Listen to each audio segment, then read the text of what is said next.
The chapter 11 and 12 saga continues with Wade. This week I read two more sections in chapter 12, sections 12.3 and 12.4. They took a while. These are long sections. And so, of course, I continue to be, well, actually, I'm like 7 weeks ahead of where I thought I would be. But anyways, that's all self-made. I'm on week 17 of my reading. And then I did a few more problems. Last week I had done problems for sections 11.1 and 2. This week I did 11.3 and 4, and I've started on section 11.5. So far, the chapter 11 problems have gone okay, although I had a little bit of a problem with a problem. I was working on a partial derivative. Where is it?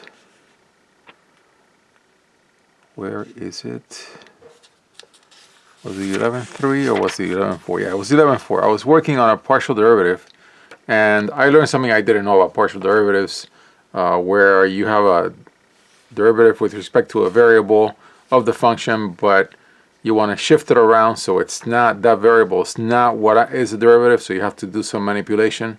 Very interesting. I had to look at the answer. I hadn't done that, I think, in the entire book of looking at the answer. But I just wanted to know because I wanted to learn, and I got it wrong the first time. So I'm learning new tricks, incredibly enough, for calculus, not just analysis. But yeah, the reading's gone. The problems have gone straightforward. Derivatives, of course, are always a lot easier than integrals, and I'm still in the part of chapter 11 that I didn't have any problems with. So I suspect once I hit Taylor's formula, I'll encounter some difficulties once I work the latter part of chapter 11 problems. Then for chapter 12, I'm getting close to the finish. I'm past the halfway point.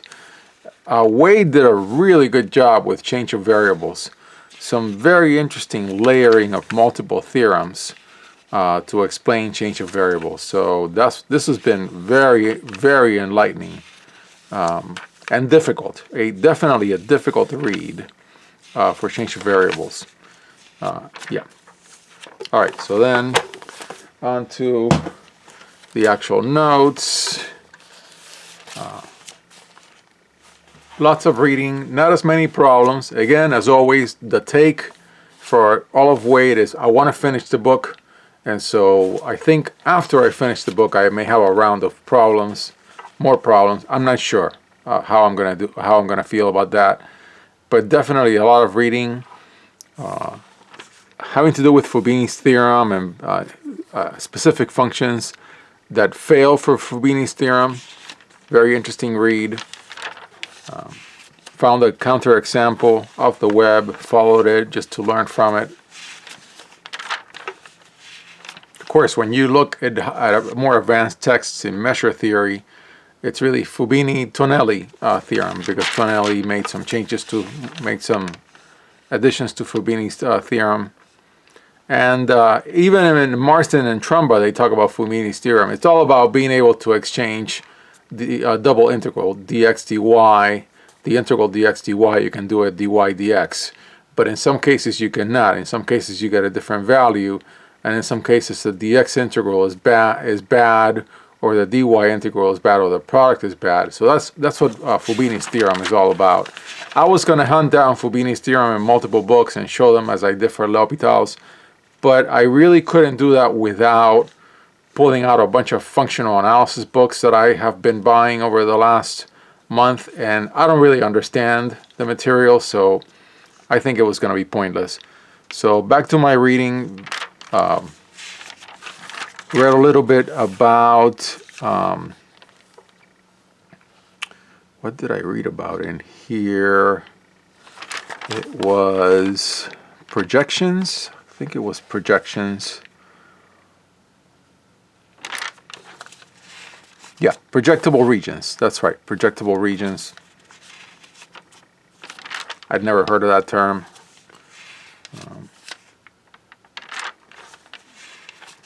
Then after that, yeah, like I was mentioning, change of variables. I got a little lost because of this changing back and forth between the function and the inverse of the function. But I think I found myself, after reading the theorems multiple times, making enough of these diagrams to get to the point where I made this diagram. And then after this, I sort of got it, that you're taking a point A, mapping it by the function phi to W, and then mapping it back from W, and then mapping it back to R through the inverse. So you're actually using two different regions. Yeah. I kept drawing it just to understand, you know, when I was reading the theorems, that this is what this theorem is all about. But then the final one, the one that lays out the global definition, boy, this was hard. It just has so many different regions where the theorem is working. It's got H, then a little bit outside of it is the Q's, then a little bit outside that. Well, H is also the closure of E, then it's outside of that it's the W sub A's, then R. Yeah, this was heavy duty, definitely a second read.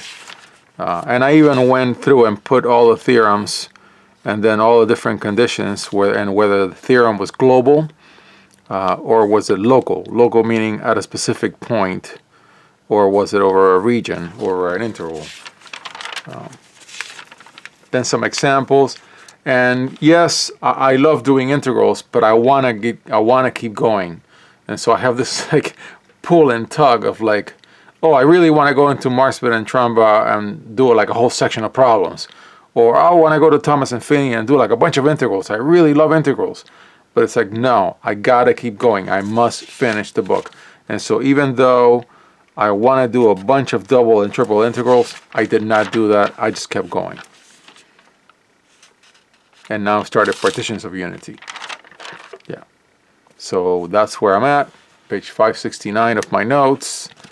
And then for problems, I guess I did it backwards. I should have shown the problems first. For problems, yeah, more problems. Always trying the easiest ones, but I got stuck with one where had an absolute value, the derivative of an absolute value. I worked with it. I think I tried hard enough, and I'll come back to it. And then there was another problem which did not have an absolute value, and that was more straightforward. I could see how you get the derivatives to have different values. Then a bunch of Jacobians, more Jacobians, and then at some point here, this is actually just examples from Marsden and Trumba. I just wrote them down. I'm not working out on problems. Somebody else, Marsden and Trumba, worked out them for me. Then back to some proofs for derivatives. And of course, this was the example that I was talking about, that when I looked at the answer, I was like, this is not what I got. And I tried to think through, and I couldn't until I got it. It's like, okay, yeah, I see what needs to be done. And then I laid it out, and yes, I understand how to get this from the problem statement. And then some additional problems in section 11.4. Of course, I was looking at my number theory notes, and in number theory, I worked out on many more problems than I've done for analysis, but it's just a different beast, very different beast. In the case of number theory, it was completely new to me, and I had to calculate everything from basic principles, because I'd never even heard of what a primitive root was, or a Legendre symbol. In this case, I'm doing the opposite. When I see something like a double integral that I've already done a whole bunch of them before in my career, in my life, I'm like, yeah, okay, fine. I'll do some more of those later, but now I want to understand compact sets.